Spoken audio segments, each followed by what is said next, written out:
بسم اللہ الرحمن الرحیم۔ مقبرہ نور جہان کے پاس ہم تقریباً پہنچ چکے ہیں لاہور میں۔ یہ سامنے آپ کو مقبرہ ان کا نظر آ رہا ہے، بہت شاندار۔ اس کا وزٹ کرتے میں چلو آپ کو دکھاتا ہوں۔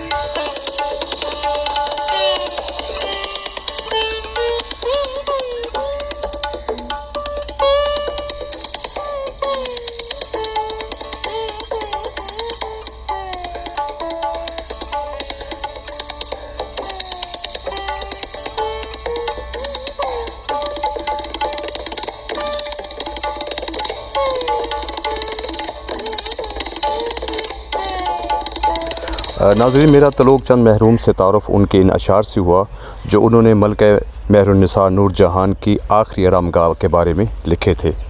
اس شاعر کا تعلق بھی ہمارے علاقے سے تھا اور تقسیم کے بعد وہ ہندوستان چلے گئے تھے۔ خیر، ملکہ ہندوستان نور جہان کے مقبرے کی حالت 1920 تک تو ایسی تھی کہ دن کو بھی وہاں جانے کو ڈر لگتا تھا، بہت ہی خستہ حال تھی۔ یہ اشعار اسی دور میں لکھے گئے۔ چلوگ تنگ محروم فرماتے ہیں کہ دن کو بھی یہاں شب کی سیاہی کا سما ہے، کہتے ہیں یہ آرام گاہ نور جہاں ہے۔ ایسی تو کسی جوگن کی کٹیا بھی نہیں ہوتی ہے مگر یوں سر صحرا نہیں ہوتی۔ یہ عالم تنہائی، یہ دریا کا کنارہ ہے، تجھ ہی حسینہ کے لیے ہو کا نظارہ۔ ٹوٹا ہوا ایک ساحل راوی پہ مکاں ہے، دن کو بھی جہاں شب کی سیاہی کا سما ہے۔ لاہور شاہدرہ راوی کے غربی کنارے اس ویران مقبرے میں ملکہ ہندوستان استراحت کر رہی ہے۔ ان اداس تاریکیوں کی مکین وہی ملکہ جو کبھی ہندوستان کا نور ہوا کرتی تھی، اس صفاق سناٹے میں وہ سو رہی ہے کہ جو کبھی بہاروں کی جان تھی اور جو بدلتی رتوں کی قوس و قزح تھی۔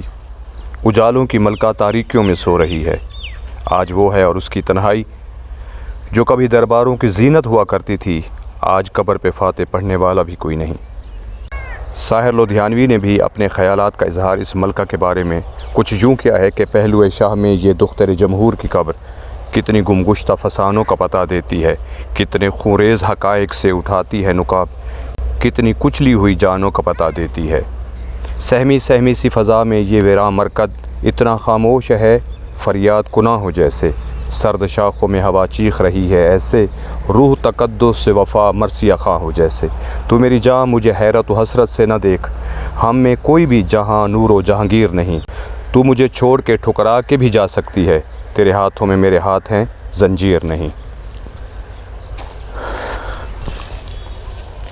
تو اپنے وقتوں کی ذہین و فتین اور طاقتور ملکہ کا اجڑا ہوا مقبرہ جو ابھی رینوویٹ ہو گیا ہے، ابھی اس پہ کام ہو رہا ہے اور اچھی کنڈیشن میں ہے، لیکن اس سے پہلے جو اس کے حالت تھی، جو اپنے وقتوں میں روشنیوں کی سفیر ہوا کرتی تھی، جو اپنے شوہر کی آنکھوں کا نور ہونے کے ساتھ ساتھ سارے جہاں کا بھی نور تھیں۔ 31 مئی 1577 کو اس سفر کا آغاز افغانستان کے شہر قندھار سے ہوا۔ قندھار کے مضافات میں مرزا غیاث بیگ کے ہاں حالت سفر میں ایک بچی نے جنم لیا۔ بچی کا نام مہر النساء رکھا گیا، لیکن اس کی ولادت سے والدین پر اداسی چھا گئی۔ اس کی وجہ غربت و تنگ دستی تھی۔ خراسان میں ایران کے حاکم احمد خان تغلق تک تو یہ سارا خاندان عیش و عشرت کی زندگی بسر کرتا رہا، لیکن ان کی وفات کے بعد یہ خاندان در بدر ہو گیا۔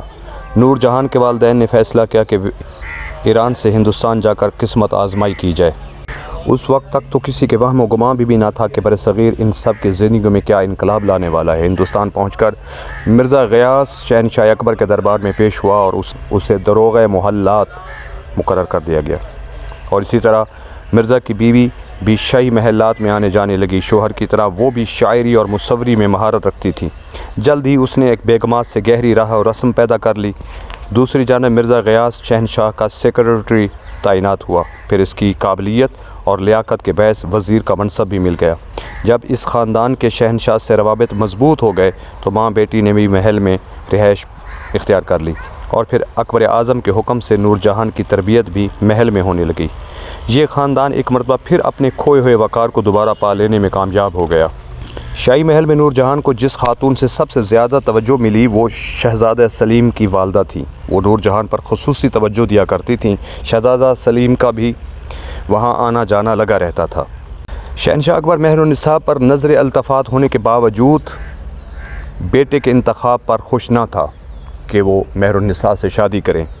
اکبر نے اس کی شادی علی قلی خان ایک ایرانی سردار سے کر دی۔ اکبر نے شادی کے بعد علی قلی خان کو بردوان کا صوبہ دار بنا کر بنگال بھیج دیا، یہاں تک کہ 1605 کو شہزادہ سلیم جب شہنشاہ جہانگیر بن کر تخت پر بیٹھے تو وہی چنگاری پھر شعلہ بن کر اٹھی۔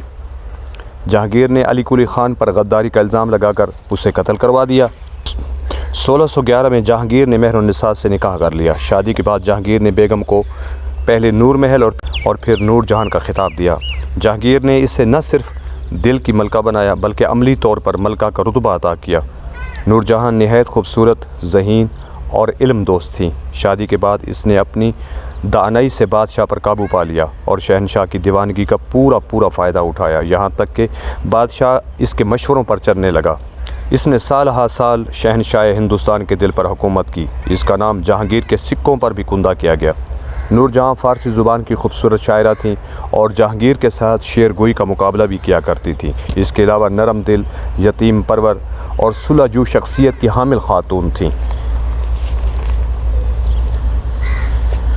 وہ جہانگیر کی وفات کے بعد 18 سال زندہ رہیں۔ یہ مقبرہ انہوں نے اپنی زندگی ہی میں 4 سال کی مدت میں مکمل کروایا تھا۔